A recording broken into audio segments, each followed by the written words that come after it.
Comment convaincre un client d'acheter un produit ou un service? C'est la question à laquelle je vais répondre dans cette vidéo. Pour moi, il y a 10 clés. Certaines sont super importantes, donc reste bien jusqu'à la fin de la vidéo pour ne rien rater, notamment si tu es entrepreneur et que tu veux développer ton business. Alors la première clé, elle peut paraître bidon, super logique, pourtant elle est essentielle, c'est le fait d'avoir un bon produit ou un bon service. Tu auras beau utiliser toutes les techniques de persuasion que tu veux, si tu n'as pas un bon produit ou un bon service, tu n'arriveras pas à faire beaucoup de ventes. Tu arriveras à faire quelques ventes, mais pas énormément. Donc concentre-toi là-dessus. Est-ce que tes clients potentiels aiment ton produit? Est-ce que c'est vraiment un produit qui leur plaît? Est-ce que c'est un service qui est utile?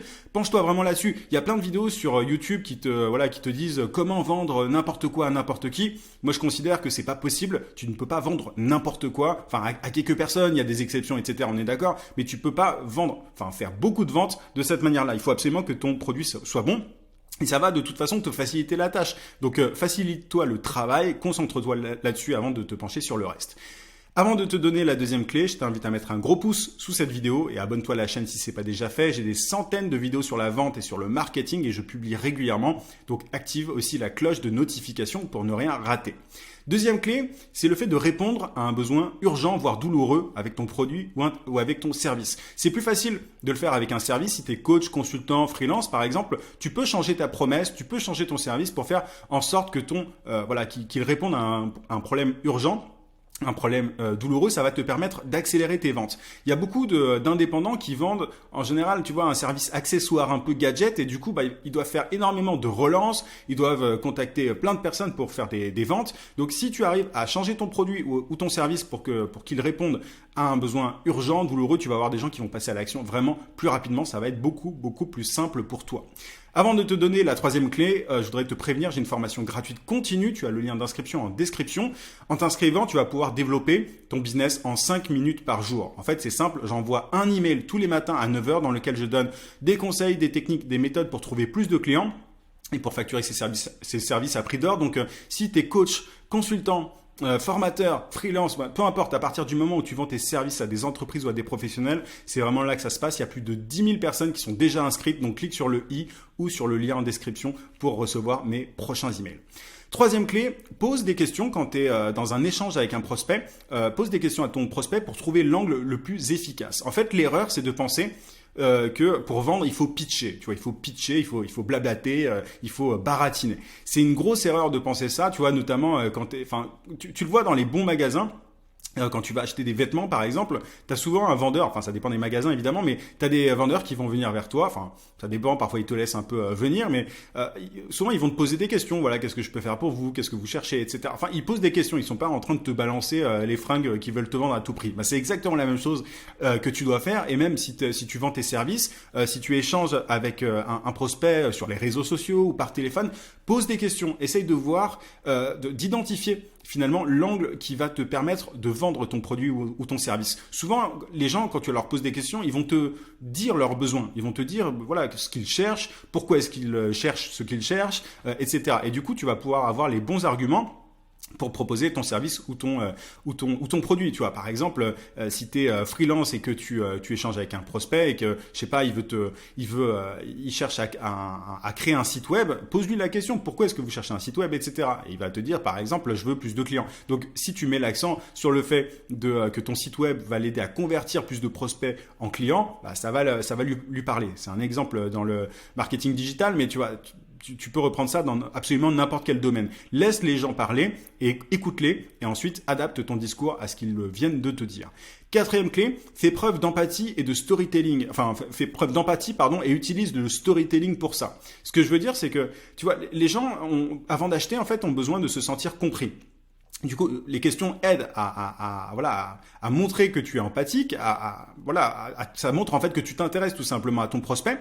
Mais tu peux aussi raconter, alors ça dépend des cas, tu vas pas forcément faire ça au téléphone, mais tu vois notamment si tu vends un produit sur une page de vente, via du copywriting, tu peux tout à fait raconter des histoires. Si tu as été dans une situation par le passé dans laquelle se trouve la personne à qui tu t'adresses aujourd'hui, c'est bien de raconter ton histoire et de montrer comment tu as réglé le problème que la personne en face de toi a, par exemple. Comme ça, elle peut se sentir, elle peut se connecter en fait à toi. Elle peut se dire ah bah tiens, il ou elle était à la même situation que moi, il ou elle a la solution pour moi. Donc tu vois, tu peux raconter des histoires. Quand je dis raconter des histoires, c'est pas raconter des mythos, hein, tu l'as compris, mais c'est vraiment pour faire en sorte que la personne s'identifie, c'est le terme que je cherchais. Voilà, c'est ultra important de faire preuve d'empathie et le storytelling est un super outil pour ça. Cinquième clé, mets en avant les bénéfices en fait de ton produit, de ton service, pas ses caractéristiques. Ça, c'est une erreur qui est faite par énormément de gens, tu vois, notamment sur les sites e-commerce, peu importe, même sur les sites d'agences, de consultants et tout. Les gens ne mettent pas bien en avant les bénéfices de leur service ou de leur produit. Par exemple, un produit, tu vois, s'il a une matière qui permet de, je sais pas, de pas transpirer, c'est un exemple, j'en sais rien. Si le produit a une matière qui est ultra pratique et qui permet de ne pas transpirer, tu vas pas dire regardez ce produit a une matière à telle matière. En fait, tu mets en avant le bénéfice qui est le fait que bah, c'est antitranspirant, tout simplement. Enfin, c'est un truc qui est très souvent utilisé comme argument notamment dans les boutiques de fringues, etc. Enfin, sur certaines boutiques. Donc, tu vois, tu mets en avant le bénéfice, pas la matière en elle-même. À la limite, la matière, on s'en fout tant que c'est antitranspirant, c'est parfait. Pour ton service, tu vas pas dire je vais poster pour vous sur les réseaux sociaux. Si t'es community manager, tu vas dire par exemple, je vais vous aider à développer une communauté et à vendre plus grâce aux réseaux sociaux. Tu vois, tu mets en avant le bénéfice, ce que permet en fait ton service ou ton produit, pas ce qu'il est en fait ou ce qu'il contient. Et ça, c'est un petit détail, mais qui fait absolument toute la différence. Tu peux regarder, tu vois, sur des boutiques en ligne ou sur des sites de prestataires de services, il y en a qui font ça bien, il y en a qui font ça pas bien du tout. Donc ça change absolument tout. Les gens ont envie de passer d'un point A à un point B. Donc si tu mets bien en avant le fait que tu peux les aider à passer du point A au point B grâce à ton produit ou grâce à ton service, tu vas vendre beaucoup plus facilement, tu vas pouvoir convaincre beaucoup plus de personnes.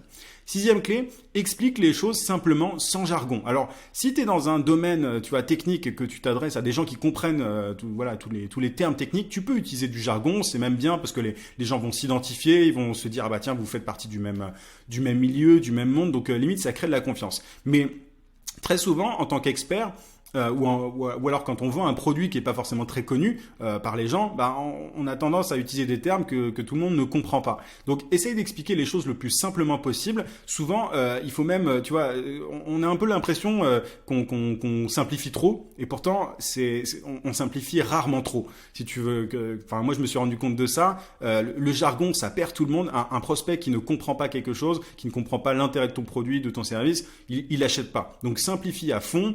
Et tu vas le voir, t'arriveras à convaincre beaucoup plus de personnes. T'as des personnes, enfin les personnes qui sont avancées dans ton sujet, qui connaissent bien ton domaine, etc.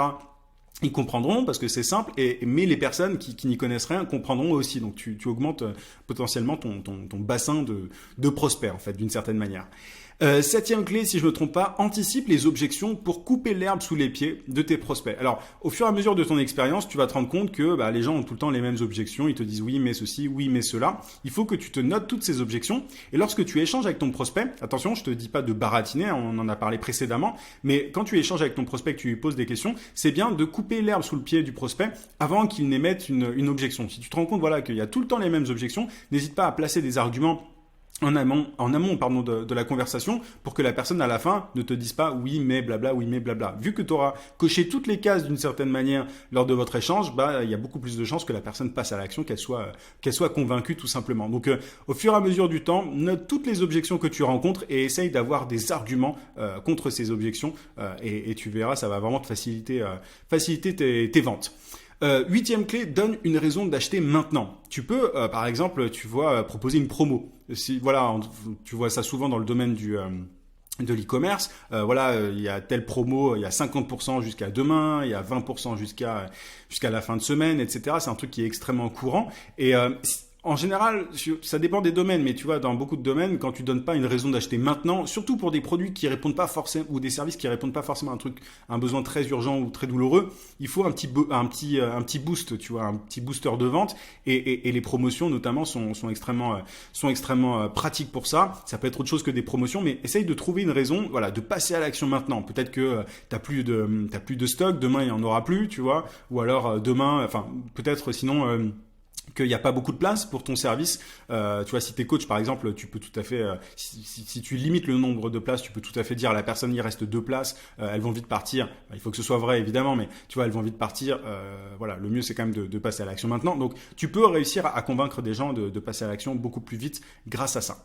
Neuvième clé, utilise la preuve sociale. Tu vois, tu peux mettre en avant des avis, des témoignages clients. Ça, c'est extrêmement pratique pour tous les prospects qui sont un peu sceptiques, qui se disent voilà, est-ce que je dois lui faire confiance. Je trouve qu'il y a beaucoup notamment de prestataires de services qui n'utilisent pas assez les avis, les témoignages.